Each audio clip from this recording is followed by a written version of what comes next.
자, 요 녀석이 2003년에 10월 학평, 고2 10월 학평의 사회지문으로 나온 놈입니다.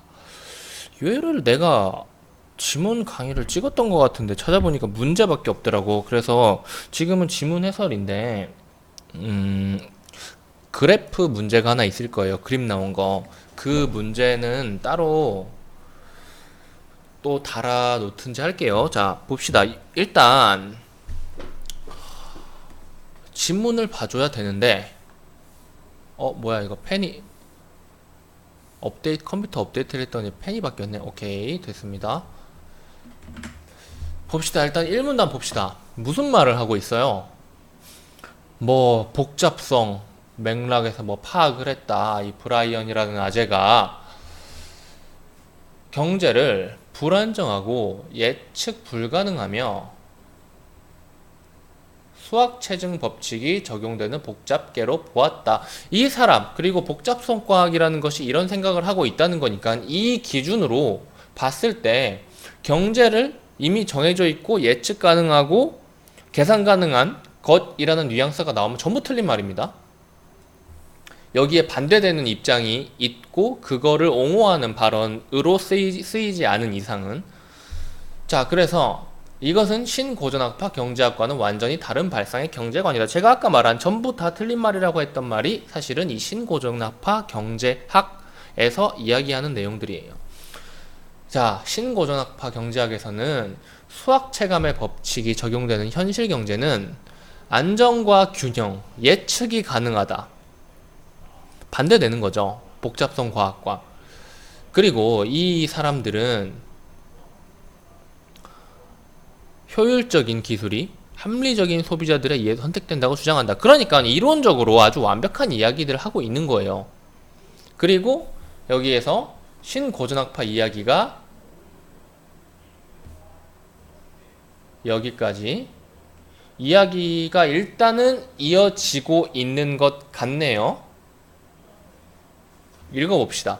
이 문단 보시면은 수학 체감의 법칙이랑, 이거 내가 전에 뭔가 강의 이거 찍은 적이 있었는데 왜 없지? 수학 체감의 법칙은 이거예요.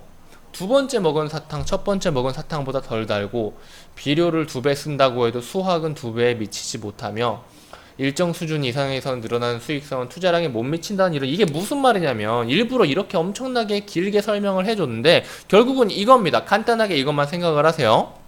햄 최 몇,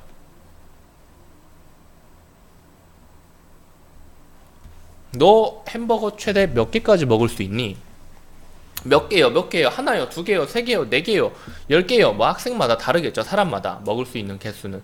나는 햄버거만 먹을 때는 2개에서 최대 3개 정도까지 먹을 수 있는 것 같은데, 물론 와퍼는 2개가 한 개인 듯? 아무튼 간에, 자, 햄버거를 엄청 배고픈 상태예요. 처음 먹었을 때, 그러니까 투입과 산출을 보는 겁니다.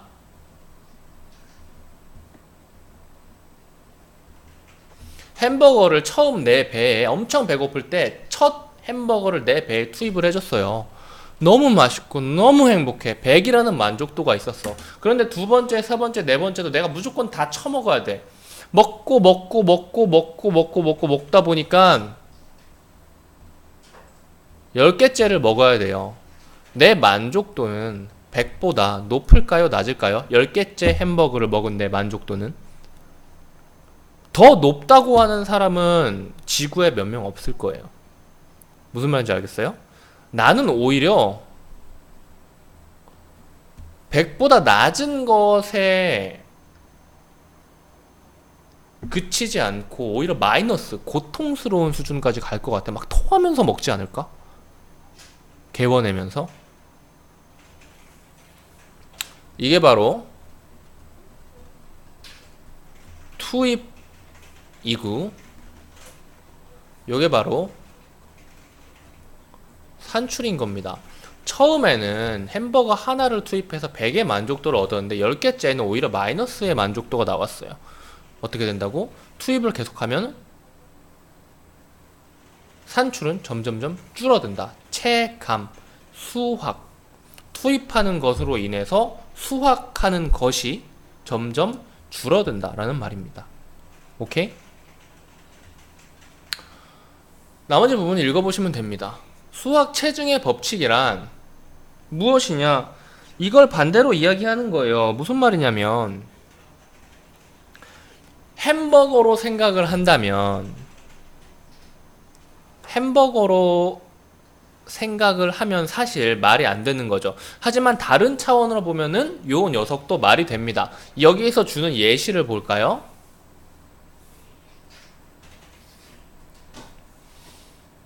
자, 봅시다. 첫 번째, 이 세상에 사탕이 하나씩 하나씩 계속 나오는데 딱 첫 번째 사탕이 있어. 그 사탕을 주워 먹은 놈이 그 다음 나오는 사탕들도 계속 더 주워 먹을 가능성, 남들과의 경쟁에서 이길 가능성이 높다는 거예요. 왜일까요? 가만히 생각을 해보면 그 이유는 이 지문을 보지 않아도 낼 수 있습니다.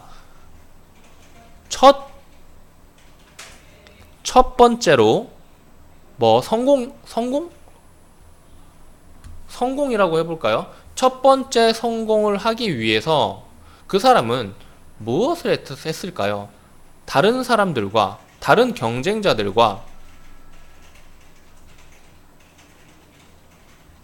차별되는 노하우, 전략, 능력 등이 있었을 거예요. 물론 운이라는 요소도 작용을 했겠죠. 이런 것들이 다 얽혀서 이 사람을 첫 번째 성공으로 다른 경쟁자들을 제끼고 성공으로 이끌었는데, 그러면 이 사람이 성공을 하면서 이 노하우와 전략 능력은 이 사람만이 사탕을 얻을 수 있게 해준 거잖아요. 그럼 이 사람한테는 이것이 자산이겠네? 이걸 바탕으로 두 번째 사탕을 얻기 위해서 다른 사람보다 더 높은 고지에서 출발할 수가 있겠죠. 볼까요?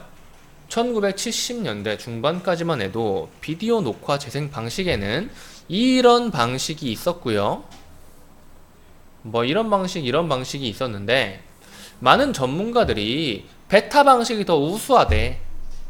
그런데 VHS 방식, 더 우수하지 못한 방식이 비디오 시장을 점령해버렸대. 왜 이랬을까? 그 이유는 VHS 방식의 비디오 상점들이 운 좋게도 시장을 약간 더 확보하고 있었기 때문이다. 그래서 기술적인 열세에도 불구하고 조금 더 넓은 시장, 그러니까 비디오 시장을 하나로 묶어 놓는다면 그거를 절반으로 가른 것보다 조금 더 많은 지분을 VHS 방식이 가지고 있었기 때문에 조금 더 많이 팔 수 있었고 조금 더 많이 벌 수 있었고 그걸 또 자기의 판매로 돌릴 수 있었다 이 말이에요. 그래서 비디오 상점들은 이야기를 계속 읽어보면 모든 비디오에 대해서 VHS 방식 그리고 베타 방식, 물론 베타 방식이 좀 더 우수하긴 해. 하지만 이 두 가지를 전부 다 쌓아놓는 거는 좀 아닌 것 같다, 돈 낭비인 것 같다 라고 생각을 하고 싫어했다는 거죠. 그래서 소비자들은 새로 구입하는 비디오, 내가 지금 구입하는 비디오 두 가지 방식이 있는데 얘가 좀 더 넓게 쓰여 이게 VHS 방식이. 물론 베타 방식이 조금 더 우세한, 기술적으로 조금 더 우세한 건 사실이야. 그런데 베타 방식 쓰는 데가 VHS 방식 쓰는 데보다 좀 적어. 그러니까 만약에 없어진다면 베타 방식이 없어지지 않을까라고 생각해서 좀 더 많이 널리 쓰이는 VHS 방식을 사야겠다라고 생각을 한 겁니다. 오케이? 그래서 시장 점유율이 높은 선두주자, 이게 뭐예요? VHS 방식입니다. 요 녀석을 따라가는 것이 안전하다. 그래서 이 VHS 방식이 선점한 이 효과로 인해 베타 방식이 망하게 되는 겁니다. 오케이? 이게 수학 체증의 법칙인 거예요. 결국은 선점 효과와 수학 체증의 법칙 비스무리한 이야기를 하고 있다고 볼 수 있겠네요. 자, 그래서 아서 교수와 뜻을 같이 하는 학자들은 신고전학파 경제학에서 경제를 환원주의적 관점에서 기술하고 있다고 비판한대요. 신고전학파가 여기서 무슨 이야기를 했어요? 수학 체감의 법칙을 이야기를 하고 있죠. 그리고 수학 체증의 법칙은 누구의 이야기일까요? 이 복잡성 과학의 브라이언 아서라는 교수가 이야기한 거겠죠? 그래서 이 환원주의란 뭐냐면 뭐 최소 구성 단위의 성질을 이해하면 이게 뭐 구성의 오류라는 이야기로 하는데 단위가 어떤 10개로 이루어져 있는 이건 구성의 오류를 그냥 여러분이 인터넷에 쳐가지고 보세요. 내가 설명해 주려면은 좀 오래 걸려요. 결국은 부분의 특징이 전체의 특징이 될 수 없다라는 이야기를 하고 있는 건데 검색을 해서 좀 읽어보세요. 구성의 오류. 재밌을 겁니다. 자, 그래서 아무튼 간에 단위의 성질을 이해하면 전체의 성질을 뭐 이해할 수 있다라는 이야기인데 이렇게 이해를 하는 신고전학파 경제학을 비판을 한다고요. 이 복잡성 과학 패거리가. 신고전학파 경제학은 모래알처럼 독립적인 개인의 경제 행위를 합하면 한 사회의 경제가 어떻게 돌아가는지 정확히 기술할 수 있다는 방법론을 펼치고 있다. 이게 바로 뭐예요? 환원주의죠. 구성의 오류를 일으키게 되는 녀석이고요. 그러나 아서 교수는 수학 체증의 법칙이 수학 체감의 법칙을 부인하는 것은 아니래요. 그러니까 이 법칙도 있다 이거야. 수학 체감의 법칙이 틀린 말은 아니야. 그런데 수학 체증의 법칙도 적용이 돼 라고 하는 말입니다. 아서 교수가 하고 싶은 말은 수학 체감의 법칙은 중화학 산업처럼 안정되고 변화가 느린 대량 생산 체제를 지배하는 반면에 수학 체증의 법칙은 정보 산업에서 작동된다. 문제는 경제가 물질에서 정신, 물건에서 정보로 자원에서 지식으로 바뀜에 따라서 경제 작동 원리 역시 수학 체감의 법칙에서 수학 체증의 법칙으로 이동하고 있다는 것이다 라고 이야기를 합니다. 이거에 대해서 예시는 제가 많이 들어줄 수 있는데 시간상 이 정도 이해만 해도 충분할 것 같아서 여기서 끊겠습니다. 문제는 3점짜리인가 아니면 그냥 그래프 문제인가 그것만 따로 아래다가 달아줄게요.